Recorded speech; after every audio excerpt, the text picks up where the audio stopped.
Le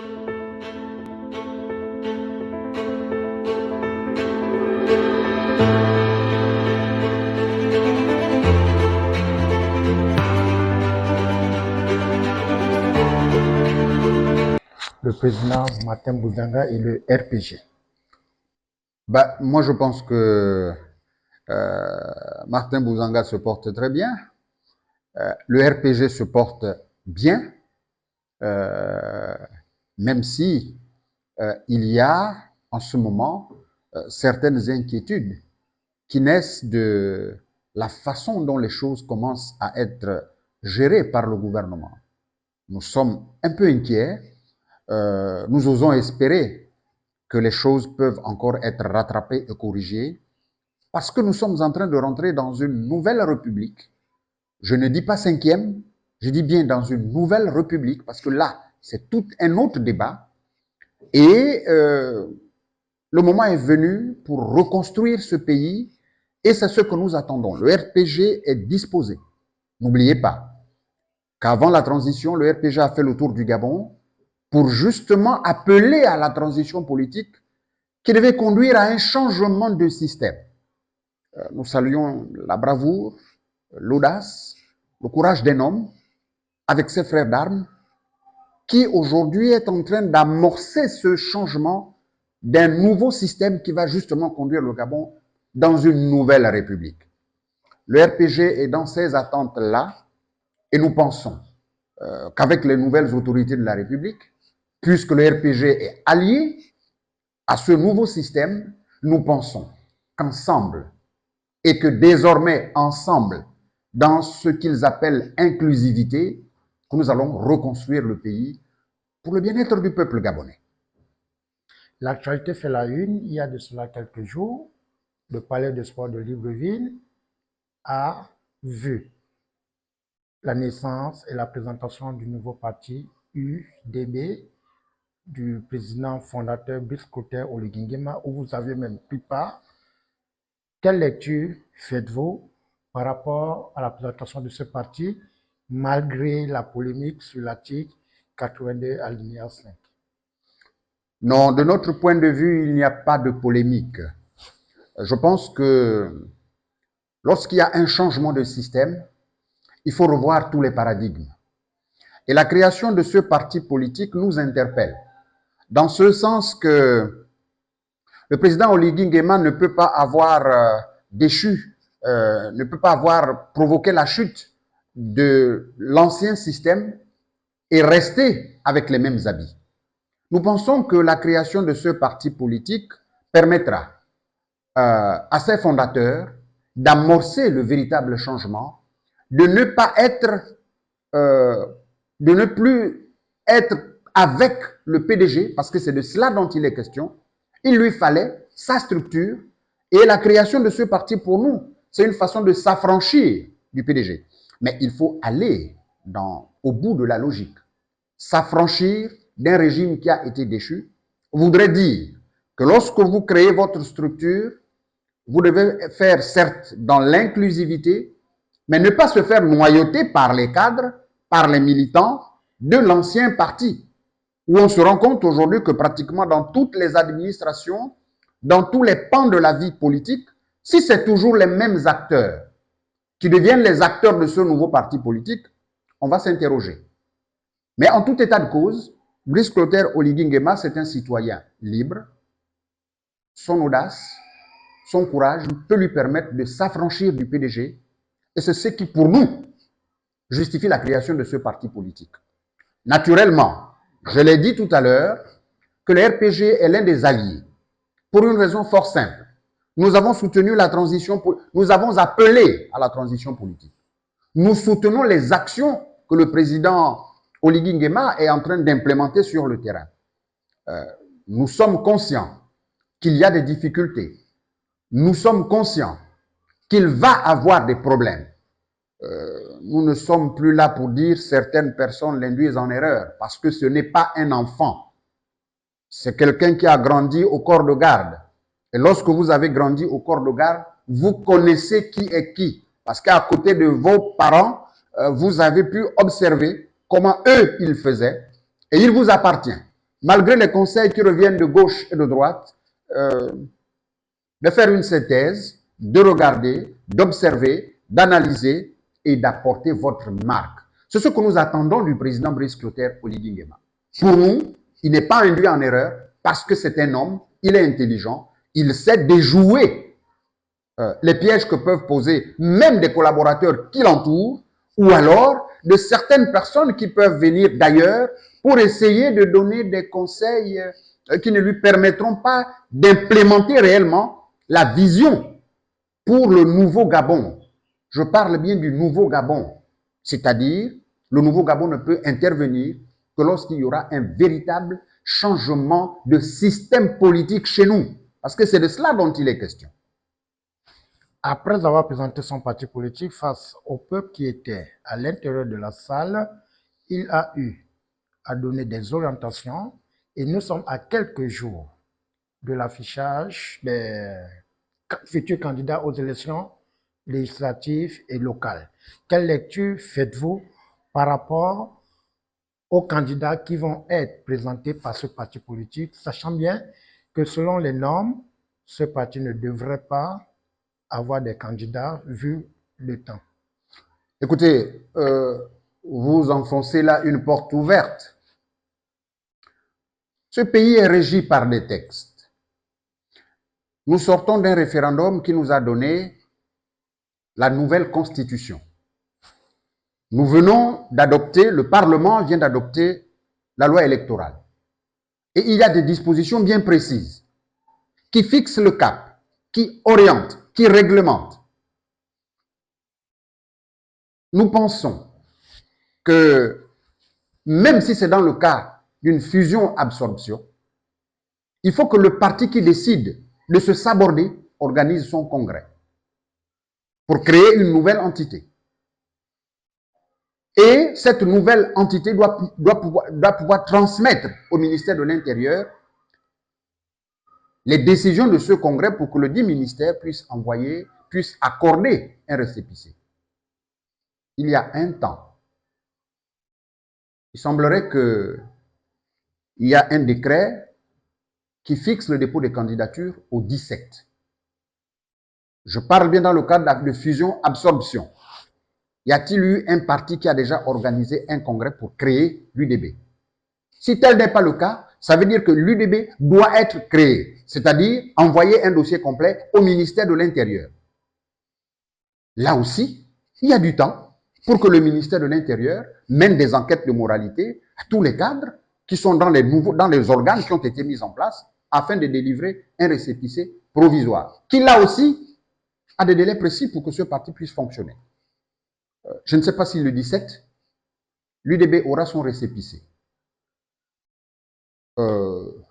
Admettons que par miracle, ce parti a son récépissé, aura-t-il le temps de vérifier les 10 000 signatures, parce que c'est de cela dont il est question, aura-t-il le temps de faire le tour, ça c'est leur organisation interne, pour que ces candidats, avant le 17, puissent apprêter les dossiers afin d'aller aux élections. Sauf si, comme je le présume, c'est un parti de gouvernement, sauf si on décide de reporter les élections. Mais tout ceci, à quelle fin? Il ne faut pas confondre les choses. Nous sortons d'une élection présidentielle qui est une élection d'une autre catégorie. Le code électoral prévoit qu'à chaque élection, il y ait une révision du fichier électoral. À quel moment cette révision a eu lieu? Parce que c'est ça le rôle qui est dévolu au ministère de l'Intérieur aujourd'hui. À ne pas confondre avec les autres missions de l'ACNOSER ou bien de la SER, qui sont eux aussi des organes créés par le gouvernement pour organiser les élections, l'ACNOSER, et la SER, c'est pour contrôler les élections.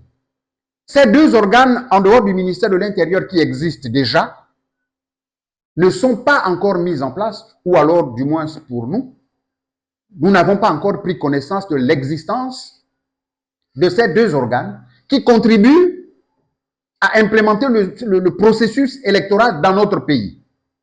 On nous sort un décret pour fixer la date de dépôt de candidature. Ce n'est pas de la compétence du ministre de l'Intérieur. C'est pour ça, je pense que le RPG interpelle ici les plus hautes autorités. À l'annulation de ce décret, des dispositions vont être prises, la Cour constitutionnelle va être saisie, parce que nous ne comprenons pas pourquoi cet empressement. Le peuple gabonais a élu, a plébiscité le président Oligui Nguema. Il est important de signaler que nous sommes aujourd'hui dans un système présidentiel. Et je l'ai toujours dit quand je passe sur vos plateaux, le président de la République n'a pas besoin d'une majorité au Parlement. Parce que nous ne sommes pas dans le même système qu'à l'époque d'Omar Bongo ou qu'à l'époque d'Ali Bongo, le système semi-présidentiel. Je l'ai toujours dit, le président Oligui Nguema a tous les leviers du pouvoir. On n'a pas besoin de faire ce qu'on est en train de faire, c'est-à-dire les mêmes méthodes que le régime déchu pour venir compliquer ce que nous tous nous avons décrié. Donc, nous pensons que dans ce régime présidentiel, le chef de l'État n'a pas besoin d'avoir une majorité qui doit s'adosser sur un parti politique parce que ça ne se justifie pas. Aujourd'hui, lorsque vous regardez le microcosme politique chez nous, combien de partis politiques sont opposés à la politique du président Oligui Nguema? La majorité des partis politiques est autour du président.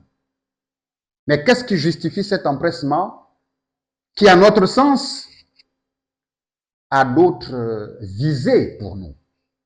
Nous pensons que certaines personnes voudraient peut-être éteindre certains partis politiques. Nous convenons qu'il y a plusieurs partis politiques et qu'il faut recentrer et recadrer le débat. Ce n'est pas celle-là la méthode. Souvenons-nous, à côté, le parti de Jean-Marie Le Pen en France. Avant qu'il ne soit dans les hautes sphères aujourd'hui, ce parti n'avait aucun élu. On ne l'a jamais dissous. C'est au fil des temps que ce parti a pu se faire une notoriété au point d'arriver là où il est aujourd'hui. Je pense qu'au Gabon, nous avons trouvé une parade. Les partis représentatifs désormais seront appelés à la table des grands. Laissez tous les partis aller aux élections, que celui qui sera représentatif pourra s'asseoir avec les grands pour discuter des problèmes du pays. Ces partis vont non pas s'éliminer, mais s'autodiscipliner et vont être très certainement encouragés les uns et les autres à asseoir leur représentativité parce qu'ils voudront s'asseoir à la table des grands. Mais vouloir éteindre par la ruse certains partis politiques, c'est torpiller la démocratie. Aujourd'hui, je peux être seul parce que incompris, mais demain, je peux être accompagné des dignes fils du pays pour faire entendre notre voix. C'est de cela dont il est question. Donc, nous pensons, comme vous êtes en train de le dire, ce n'est pas nécessaire ce qui est en train de se faire aujourd'hui. Nous sommes dans la reconstruction pour nous d'une nouvelle république. Que nous, au niveau du RPG, nous pensons justement que c'est la deuxième pour une raison fort simple. C'est le changement de système qui nous guide. Nous venons d'assister à un deuxième référendum organisé dans notre pays qui a conduit à l'élaboration d'une nouvelle constitution. Nous pensons que cette république doit être refondée, mais refondée dans l'inclusivité, refondée en faisant en sorte que les fils de ce pays puissent être ensemble. J'ai représenté mon parti, le RPG, à la création de l'UDB. Le chef de l'État, le chef de ce parti, a clairement dit que le moment venu, nous allons nous asseoir pour tisser des alliances. Nous allons faire des coalitions. C'est dans son discours. Mais si nous allons faire le dépôt de candidature le 17 juillet, nous attendons que le président de la République, président fondateur de l'UDB, nous appelle. C'est à lui-même de nous fixer le calendrier pour que nous puissions nous asseoir, pour ne pas nous télescoper sur le terrain, pour justement suivre ses orientations. À quel moment nous allons tisser des alliances avec ce parti et avec d'autres alliés qui soutiennent l'action du chef de l'État? Nous attendons.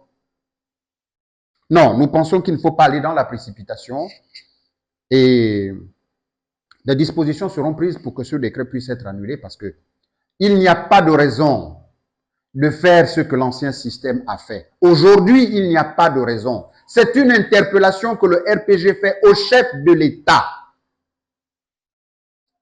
Nous ne voulons pas dire que certaines personnes l'induisent en erreur. Ce que nous disons, c'est que le chef de l'État, c'est un homme lucide.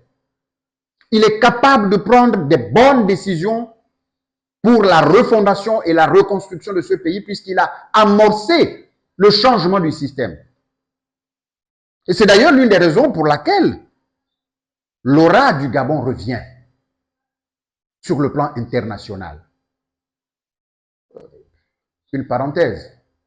Aujourd'hui, il semblerait que nous avons des amis, l'Union africaine, l'Union européenne, mais j'ai l'impression que les gens ont vite oublié que ces organisations internationales nous ont tourné le dos lorsque on se moquait royalement du Gabon sur l'ensemble de la planète.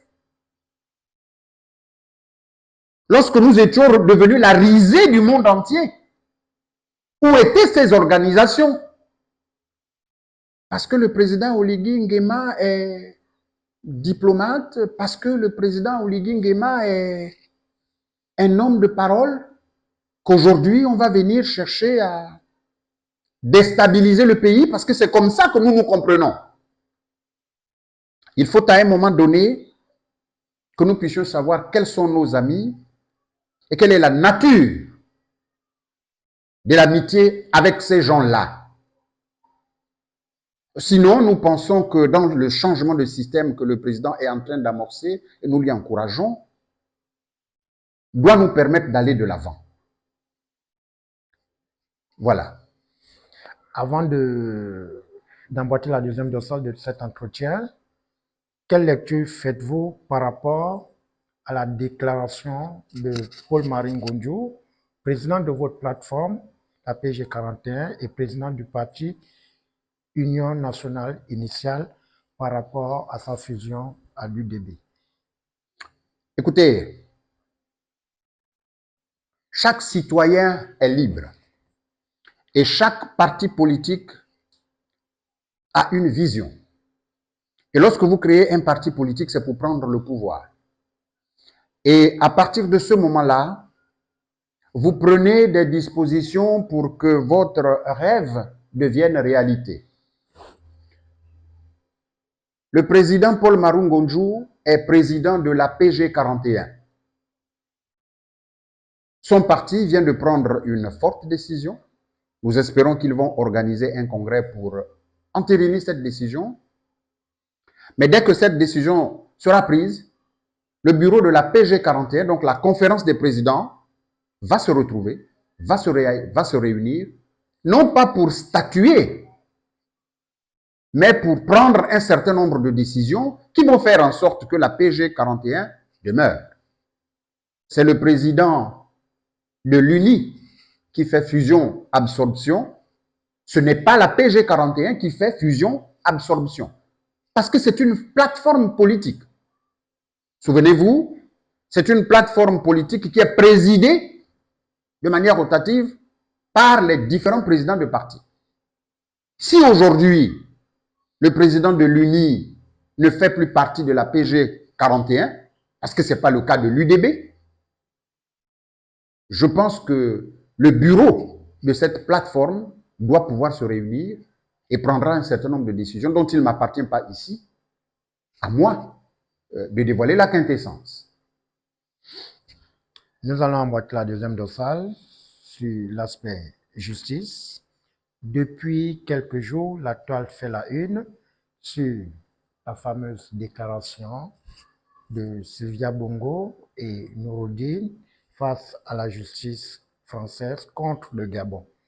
Vous, en tant qu'observateur politique, leader d'opinion et patriarche, quelle lecture faites-vous par rapport à ce conflit qui oppose de la République gabonaise à Sylvia Bongo par rapport à cette déclaration après sa libération? Écoutez, nous allons parler les yeux dans les yeux et sans détour.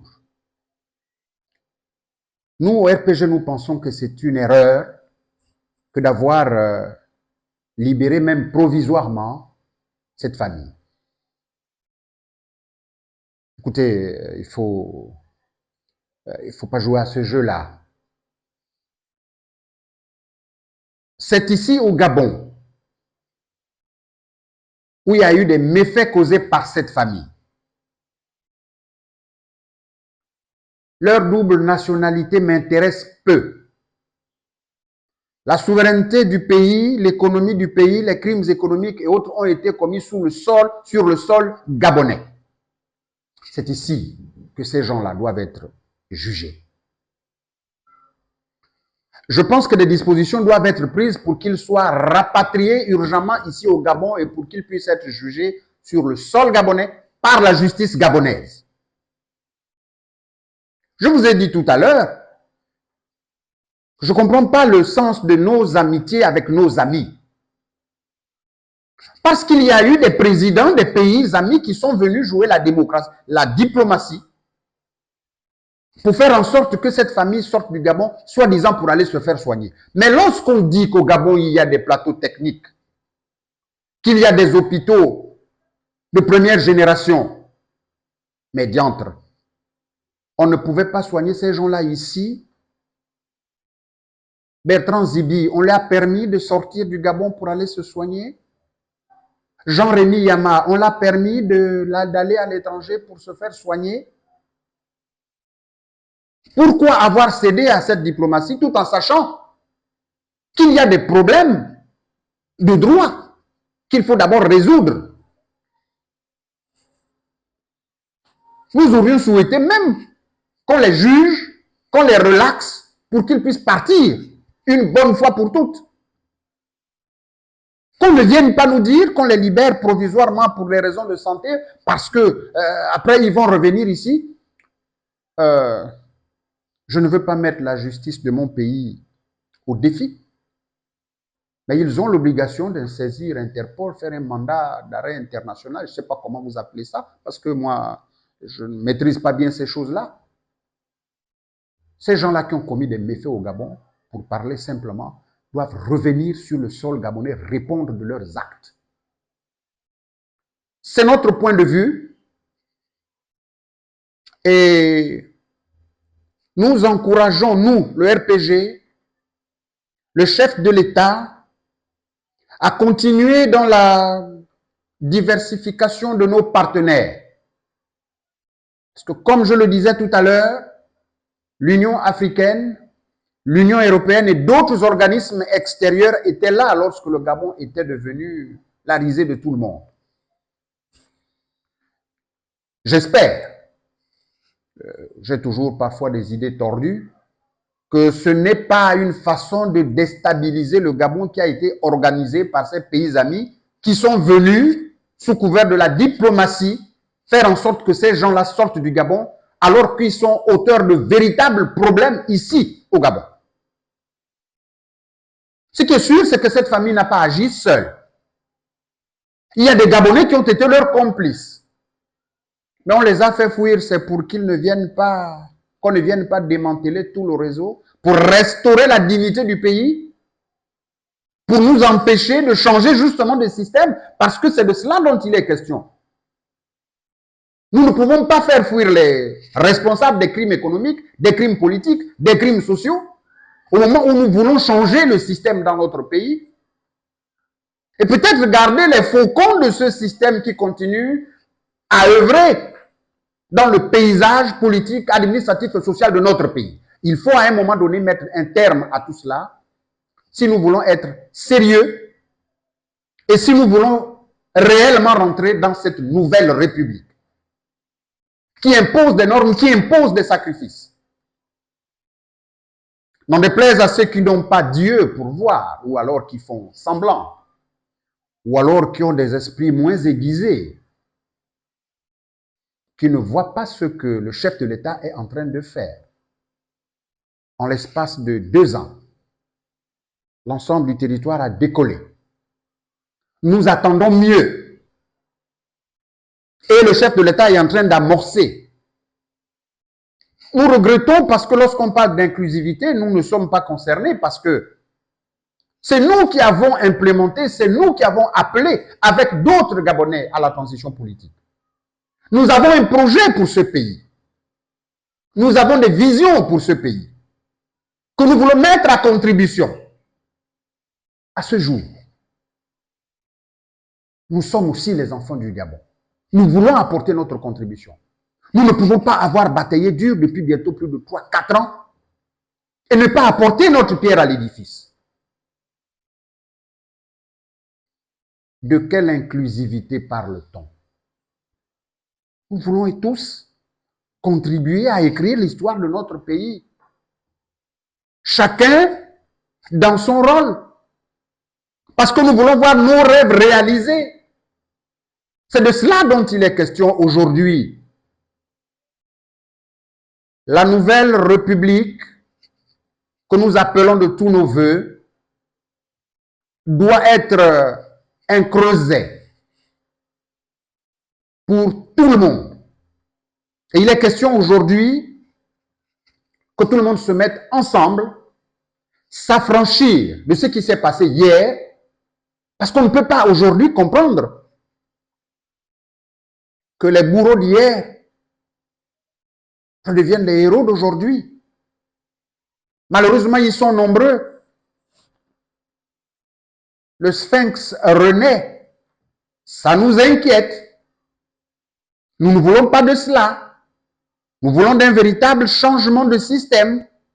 C'est à cela que nous interpellons le président de la République, Brice Clotaire Oligui Nguema, à prendre toutes ses responsabilités, parce que c'est de cela dont il est question. Après Léon Mba et son vice-président Omar Bongo, un nouveau système a été mis en place par la création du PDG à l'époque, parti unique. Nous ne voulons pas de bis repetita parce que la nouvelle République commande que la démocratie puisse s'implanter, s'incruster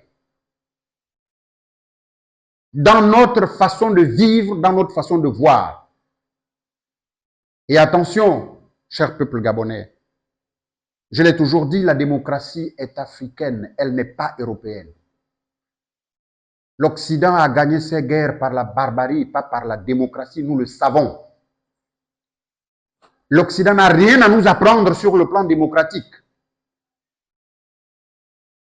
Allons-y dans nos cultures, allons puiser dans nos traditions.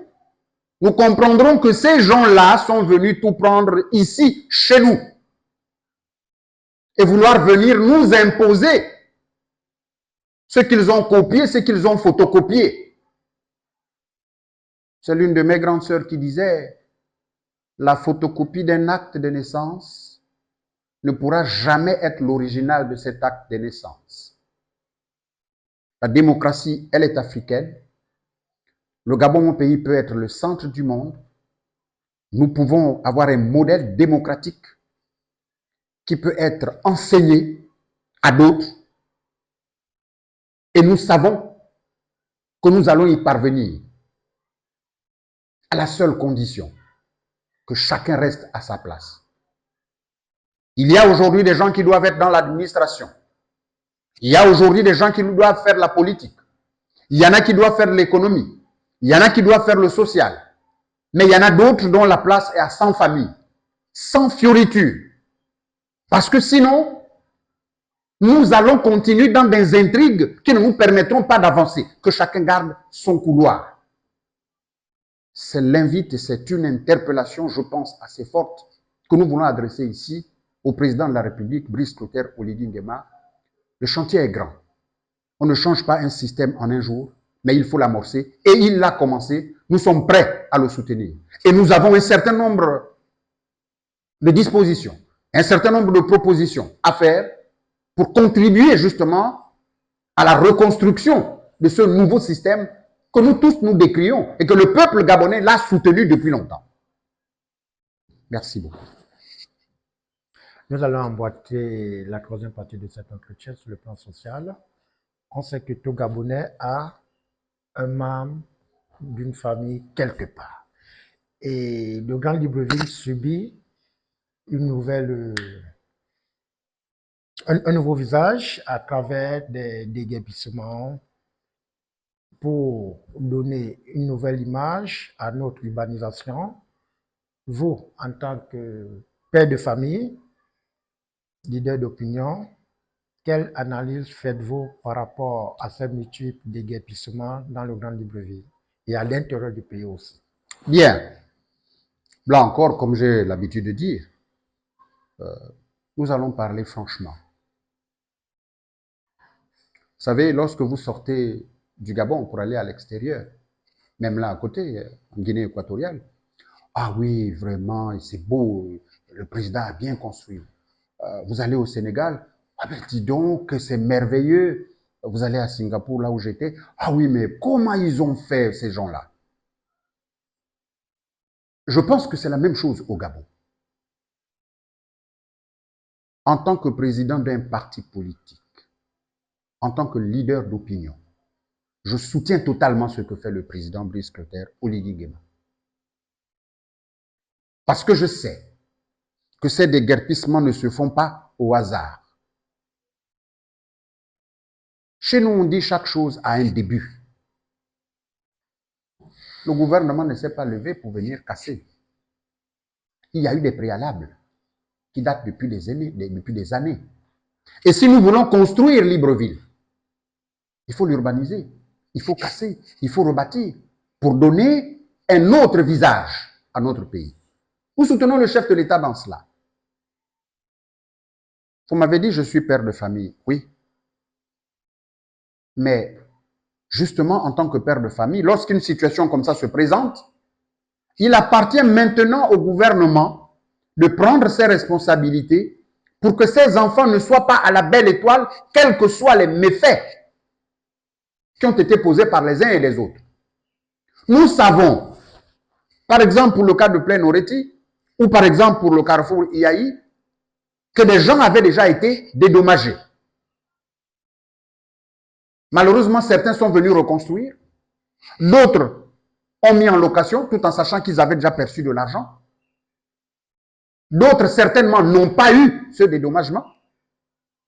Il appartient au gouvernement de faire le point. Et il aurait été mieux, parce que c'est des Gabonais. Et même si ce n'était pas des Gabonais, on ne peut pas laisser des familles entières à la belle étoile. Il aurait été mieux d'aménager d'abord les zones de relogement. En tant que père de famille, il aurait été mieux d'aménager d'abord des zones de relogement pour que quand vous cassez dans un endroit, ces gens-là aient de quoi, là où dormir. Mais est-ce que ça fait sérieux? Est-ce que nous sommes là dans un pays sérieux? Ou quand vous venez casser, c'est comme si c'était la guerre, tout le monde a les baluchons sur la tête, cherchant à aller squatter chez un ami, chez un parent, d'autres qui dorment sous les échangeurs, d'autres qui mettent des sachets avec les enfants pour dormir. Est-ce que ça fait sérieux? Je vous ai dit tout à l'heure qu'en tant que président de parti, oui, Oligui Nguema doit reconstruire le Gabon. Mais en tant que père de famille, ce qui induit des responsabilités, je me dois de protéger mon peuple. Et protéger mon peuple, ce n'est pas de le mettre dans la rue, c'est de prendre des dispositions qui ne fâchent pas. Donc, et on peut se rattraper aujourd'hui. La preuve, le chef de l'État lui-même est descendu rencontrer ce peuple qu'il a élu. Nous savons qu'il a compris, le chef de l'État. Et nous l'invitons à poursuivre sur cette lancée. D'abord des zones de relogement, même s'il faut réquisitionner, je ne sais pas moi, des établissements ou je ne sais pas trop quoi. Les gens, les Gabonais, et même les non-Gabonais ne doivent pas dormir à la belle étoile parce qu'on a cassé leur maison. Voilà la réponse que je donnerai à votre question. Nous sommes au thème de cet entretien. Mot de fin, Président. Merci beaucoup. J'invite et j'interpelle le chef de l'État, Brice Clotaire Oligui Nguema, pour lui dire qu'il n'a pas besoin de la précipitation, qu'il n'a pas besoin de faire renaître le sphinx. Il a besoin d'écrire et d'implémenter un nouveau système. Ce nouveau système doit lui permettre de s'affranchir du système qui a été déchu par lui et ses frères d'armes. Il a tous les leviers du pouvoir. En ce qui concerne les élections, parce que c'est l'actualité, je l'interpelle pour que ce décret qui vient d'être publié soit purement et simplement annulé.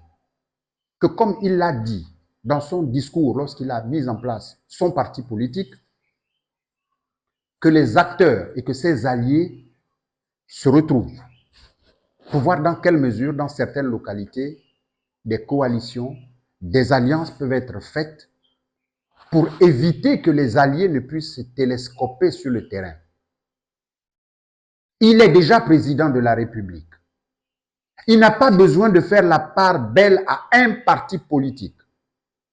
Parce que tous les députés qui seront à l'Assemblée nationale, tous les sénateurs qui seront là-bas au Parlement, au Sénat, ce sont ses soutiens. Donc il n'a pas besoin de faire des frustrations. Il a besoin d'un équilibre politique pour lui permettre d'avancer.